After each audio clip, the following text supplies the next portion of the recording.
But mama, I'm in love with যা ওরে নিয়ে মাটির নিচে পুত্তা দিয়ে আজ না কাল কোনো না কোনোদিন তোরা মরতেই হইতো, তাই না?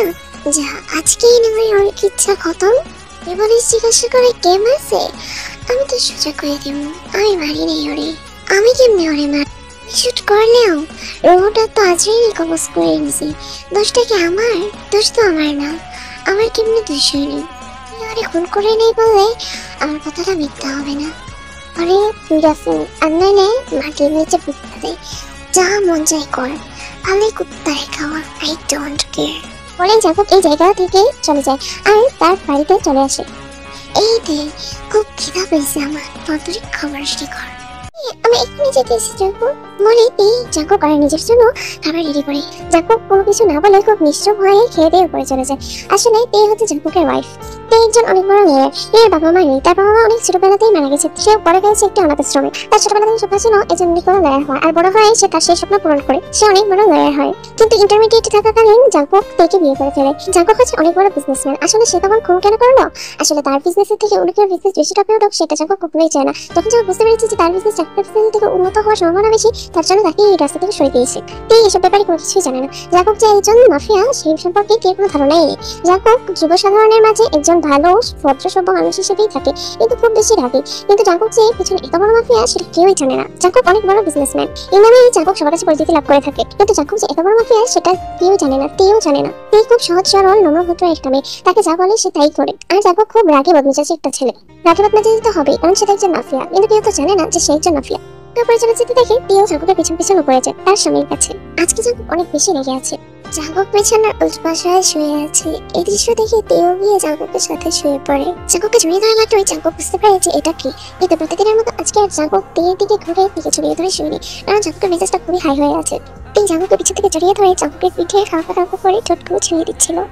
পরেও জাকব কোনো রেসপন্স করছিল না। পরে তিনি জাকবের গায়ে সফটলি টাচ করা শুরু করে দিল, কিন্তু জাকব তখনও কোনো রেসপন্স দিচ্ছে না। জাকবের কোনো রেসপন্স না পেয়ে তিনি ডাইরেক্ট জাকবের প্রাইভেট পার্টের দিকে হাতটা নিয়ে আর জাকবের ক্যাম্পিং করার ভিতরে হাত না রাখতেই জাকব আটকে উঠে আর সে তার ওয়াইফের দিকে ফিরে যায়। আসলে স্বামীর রাগ কিভাবে ভাঙাতে হয় সেটা খুব ভালো করেই জানে। জাকব এই দিকে করে এই ধৈর্যটা দখল করে নিল। আজকে এরকম কোমলতা নয়, খুব রাফভাবে কিস করছে জাকব দিকে, আর এরও খুব এনজয় করছিল এই কিসগুলো। জাকব থেকে কিস করতে করতে গলা থেকে নিচে চলে যায়, আর তারপরে সে ইচ্ছে মতো টাচ করতে থাকে, চাপ দিতে থাকে। এইসব হালকা হালকা স্পর্শে এই খুব আটকে আটকে উঠছিল। টির ফিলিং আস্তে আস্তে বেড়ে যাচ্ছে। খুব মজা পাচ্ছিল এই কাজগুলো করতে। করে জাকব টির পেটে হাত দেয়, তারপর জাকবের হাতে নিয়ে যায় টির প্রাইভেট পার্টের দিকে। টির প্রাইভেট পার্টে হালকা হালকা করে রাফ করতে শুরু করে দেয়। এই উপরে সুইট সুইট জবটাও বের করতে থাকে, আর তার এমটা সেখানে স্টার্ট করে দেয়। এভাবেই তারা তাদের সারাটা রাত পার করে। ভোর 4টা বাজে জাকব আর তে নামক খেলটা শেষ হয়, আর জাকব চলে যায় ফ্রেশ হতে। কিন্তু তে শরীরে বিন্দুমাত্র শক্তি নেই যে সে উঠে গিয়ে ফ্রেশ হবে, তার জন্য তে সেখানে শুয়ে থাকে।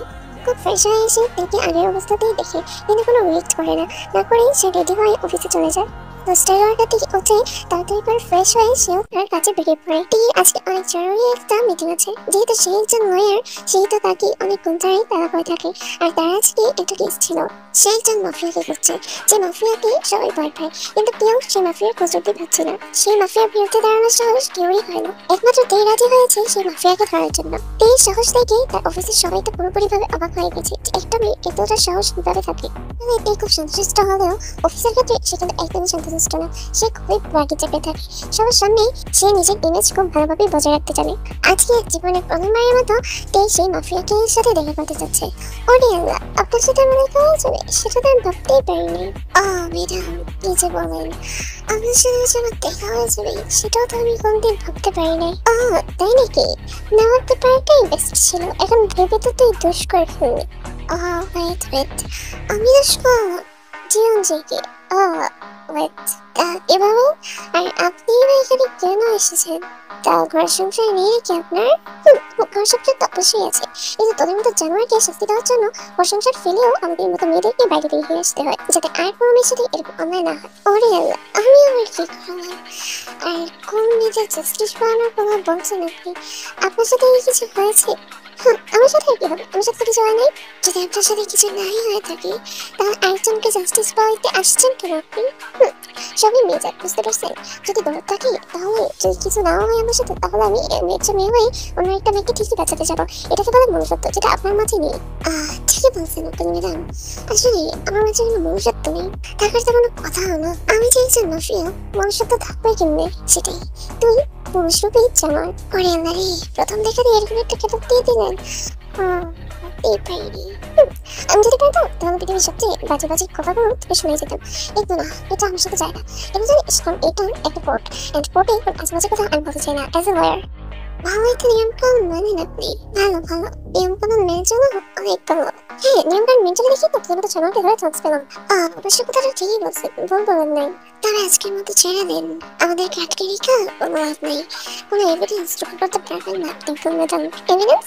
কি এভিডেন্স? আমি তো এসব কিছু করেই যাবো। তোদের মতো অসভ্যদেরকে আমি তো অবশ্যই শাস্তি দিয়ে যাবো। না হয় যে নিজের কাছে নিজেকে অনেক অপরাধী মনে হবে। অজান্তের কাছে যদি নিজেকে অপরাধী মনে না হয়, তার জন্য হলেও তোদের মধ্যে তাদেরকে শাস্তি দেওয়া উচিত। আপনি ট্রাই করতে থাকেন, যদি পারেন তাহলে আমাদের কিছু নোবেলটা নিয়ে যাই। হ্যাঁ অবশ্যই, তোর কিডনি বেশি নোবেলটা কিনে রাখিস। অবশ্যই, কেন না? আর নোবেল পেতে হলে কি আমার কিডনি বেচতে হবে নাকি?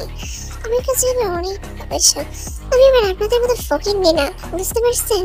আর আপনি এত ম্যানার্স বজায় চলেন, তাহলে আমি যে আপনাকে আপনি করে বলছি আর আপনি আমাকে তুই করে বলছেন, এই কোনো ভালো ম্যানার্সের মধ্যে পড়ে?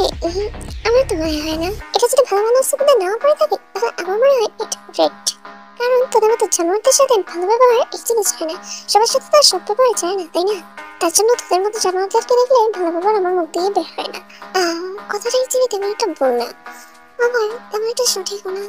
এভাবেই কিছুক্ষণ তাদের মধ্যে কথোপকথন চলতে থাকে। তাদের মধ্যে কথোপকথন হওয়ার পরে তারা তাদের নিজেদের বাড়িতে চলে যায়।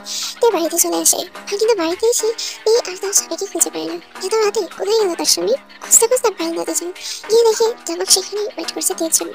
তো ম্যাডাম কোথাও ছিল না আজকে সারাটা দিন? বলে দিচ্ছিলাম তো কেস ছিল একটা। তাহলে কেসে গিয়েছিলে? তো কেসে জেনে এত দেরি হয় কেন তোমার? কি বলতেছো সব? কেসে গেলে দেরি হবে না? আসলে আজকে একটু জরুরি কাজ ছিল, তার জন্য আরো বেশি লেট হয়ে গেছে। আমার জরুরি কাজ মারাই আমার সামনে। বিয়ে করছি কি পরে সারাদিন কাম পালাই রাখার জন্য? বিয়ে করছি বউ থাকবো সবসময় রাত্রে পরিপাটি, আমার বউ চলে যায় বাইরে তদারকি করার জন্য। এসব ওকিলাতি ব্যারিস্টারি বন্ধ করো এবার। এসব কিছু সমাধান না করে তো নিজের জামাই মনটাও সমাধান করতে পারো, তাই না? তোমার জামাই কি চাই সেটাও তো একবার জানতে পারো। প্লিজ আজকে বেতন পেলে তো ভালো লাগতেছে না। আমার ভালো লাগতো কেমন? সত্যি কথা কইতো তার জন্য ভালো লাগতেছে না।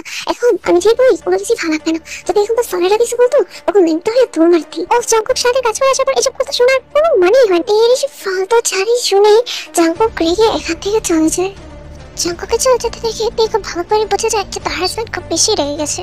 কোকে রেগে যেতে দেখে আর ভালো লাগতো না, তার জন্য জাঙ্কুকের পিছনে তেও জাঙ্কুকের সাথে বান্ধতে গেল। আসলে জাঙ্কুক খুব রেগে পিছন করে দাঁড়িয়েছিল।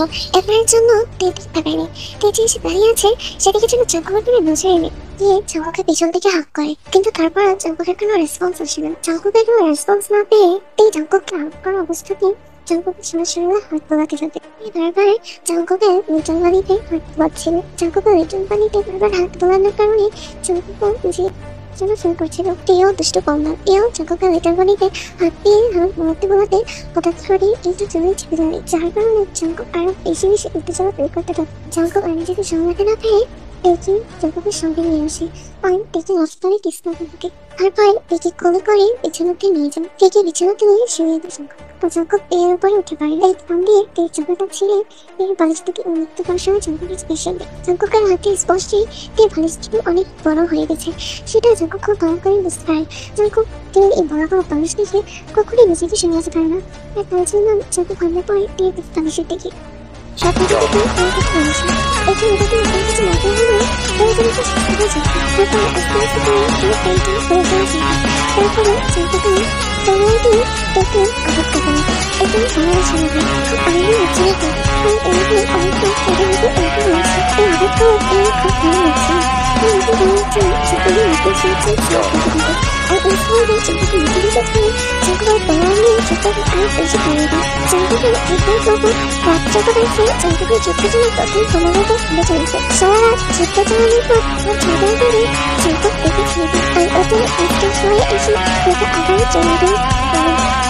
দেখতে ধরে সেখানে সেখানে চাপাকে ফোন পড়াশোনা হাঁটতে পারবে না সে এখন তাকে এখনই মেয়েদের কাছে ছিল যখন অনেকবার বসে অনেক কয়েকটি কয়েকটি দিয়েছে তাই এই সেটা জানে না এই সেটা জানে চাপা কাছে অনেকক্ষণ পেতেছে তার জন্য বিশেষে ছেড়ে দিয়ে চাপা দেখতেও ফেলে পড়ে এই সেখানে সে থাকে তার সে কিছুটা ভাবতে থাকে আরেকটা জানুয়ারির খোঁজ পাওয়া গেছে যা কিনা আমাদের বিজনেসে অনেক বড় ক্ষতি করতে চায় ভাই জানুয়ারির কথা কোস তো না ভাই আমার সত্যি কাছে আমি জানুয়ারি আমার মাইরা খোঁজাই চলতে পারস না একটু এত উত্তেজিত ভালো না এত উত্তেজিত হাস না ভাই ভেবে যেতে কাজ করাটাই ভালো আমি চুপচাপ হয়ে যাই ওরা যখন আমার ক্ষতি করতে আসে তখন কিছু হয় না ওদের তখন ছাড়া পড়তে পারে না তবু উপরে অভিশাপ আসতেছে ওগুলিকে আমার কিছুক্ষণ ভবিষ্যতে যে সময় কাটাবো এটা টাইম পর্যন্ত দিই না এই সময়গুলো আমার কি আর করবি বল বাড়ির সূত্র জোড়ার চেষ্টা কর তোরই সময়তে উদ্দেশ্য কিছু